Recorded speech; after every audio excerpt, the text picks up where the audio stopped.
Hello and welcome. I'm Danette Kabenda, and joining me today for a very special interview is Philip Blackett. He is a consultant and entrepreneur who has worked with FedEx, Goldman Sachs, and Chick-fil-A. He's also the author of Disagree Without Disrespect: How to Respectfully Debate with Those Who Think, Believe, and Vote Differently Than You. Thanks so much for being here. Thanks so much for having me, Danette. Happy to have this conversation with you. So, Philip, what inspired you to write this book? So, Danette, we live in a world today where, when I was growing up, there were some things you didn't talk about at the dinner table, and that included politics, money, and religion. Nowadays, there's not any issue that you can have any disagreement or different point of view on that you don't run the risk of alienating loved ones in your family, being criticized on social media, or even unfriended. And so, one of the things that my mom taught me growing up was, Philip, just because I disagree with you, it does not mean that I do not love you. And so one of the things I learned from her as well when she was working in the courtroom was that, I oftentimes when I visited saw two attorneys arguing a case. And clearly both of them are on separate ends of the spectrum here, as far as one's going for the issue, one's against it. And they would argue it passionately, outspokenly, and sometimes aggressively. But an odd thing happened at the end.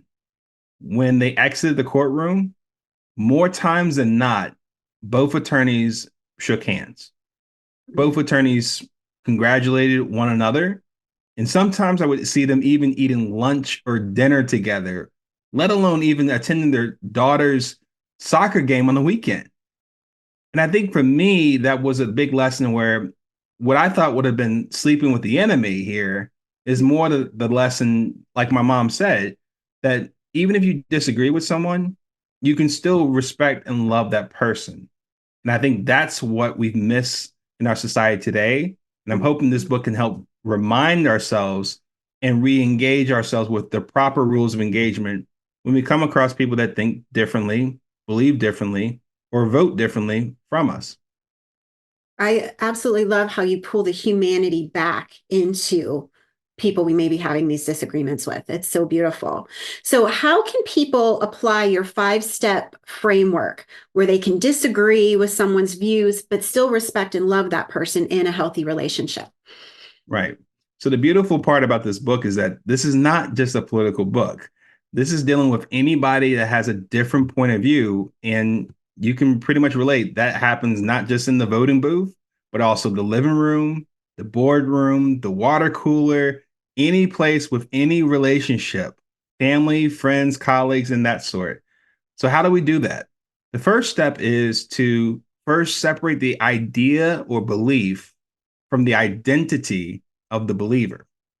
What I mean by that is that oftentimes we might be so intertwined with an idea that it becomes who we are. So that if somebody was to be against that idea or critique that idea, we take it personal and think that they're critiquing or attacking us. Mhm. The second one is we can disagree or dislike the idea and yet love the believer. Mhm. So this is a play on the lesson of hating the sin and loving the sinner. Mhm. So it is possible once we set the ground framework here is that I can disagree with the idea or dislike it, but I still love you. I still respect you. I still value you as my friend, as a fellow human being.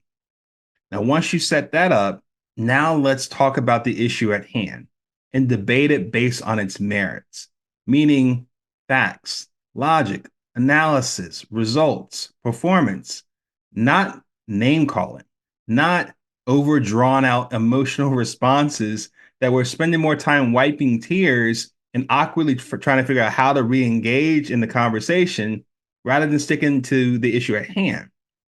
And so, even after you've debated the issue, whether that person comes to your side or vice versa, or both people stay separated, or even some third alternative altogether you weren't expecting, we can do what we learned from sports growing up. At Mhm. the end of the game, win or lose, what do? We shook hands and we said, good game. We can still do that today, leading into the last step of respecting and loving the person we just debated with in spite of us having different viewpoints, and still keep the door open for further dialogue and engagement. You know what? Thank you so much for sharing about your perspective.